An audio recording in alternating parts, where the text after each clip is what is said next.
On July 24, 2020, USCIS announced its plan to postpone anticipated state furlough until August 31st. Meanwhile, USCIS is poised to implement anticipated USCIS filing fee increases soon. This is a developing story. Stay tuned for additional USCIS updates.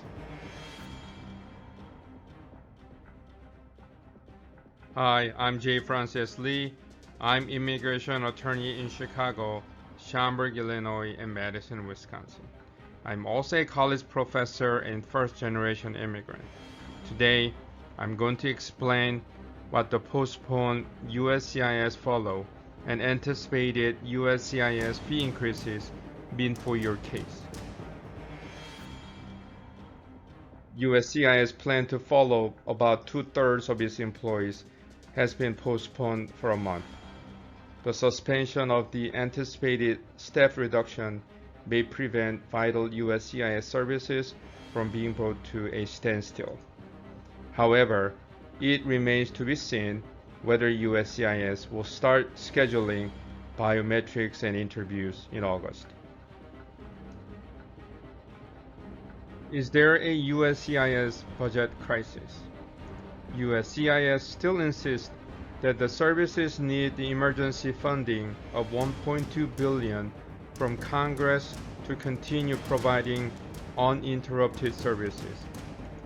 The service also offered 10% application fee increase to pay for the emergency funding.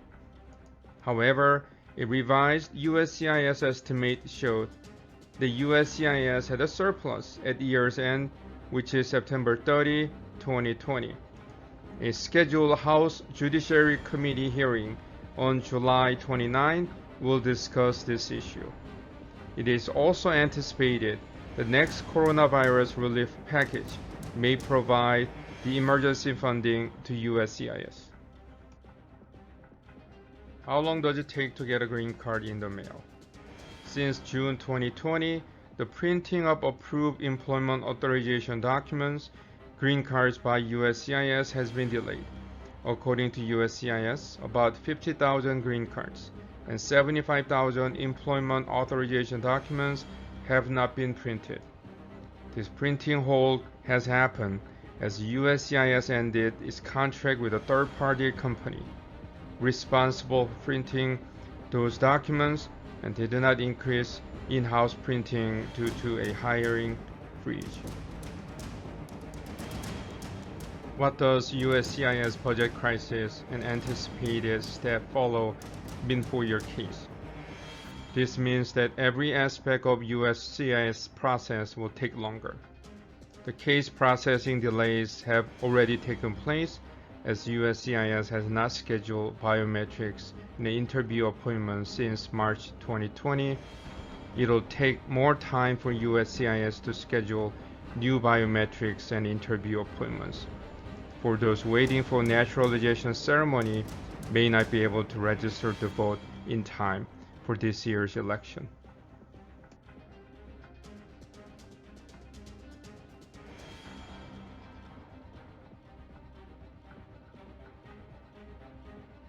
It is highly likely that proposed USCIS application fee increases will be implemented in October 2020.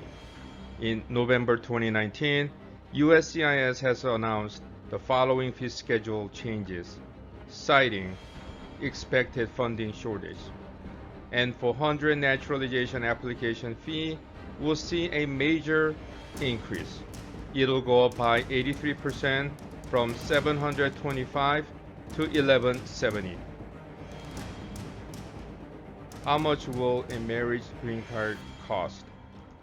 Marriage-based green card case will go up by 56% from $1,760 to $2,750. Although biometrics fee was removed, filing of I-765 application for employment authorization and I-131 application for travel document will cost $1,075 more. Let's break it down in details. Under the new fee schedule, marriage green card applicants would pay the following fees: 555 for I-130, 1120 for I-45, which are required. If you need to apply for employment authorization and travel documents, you need to pay $490 for I-765, $585 for I-131. Stay tuned for additional USCIS updates. Francis Law Center, make sure to subscribe to our YouTube channel and click the notification bell. Thank you.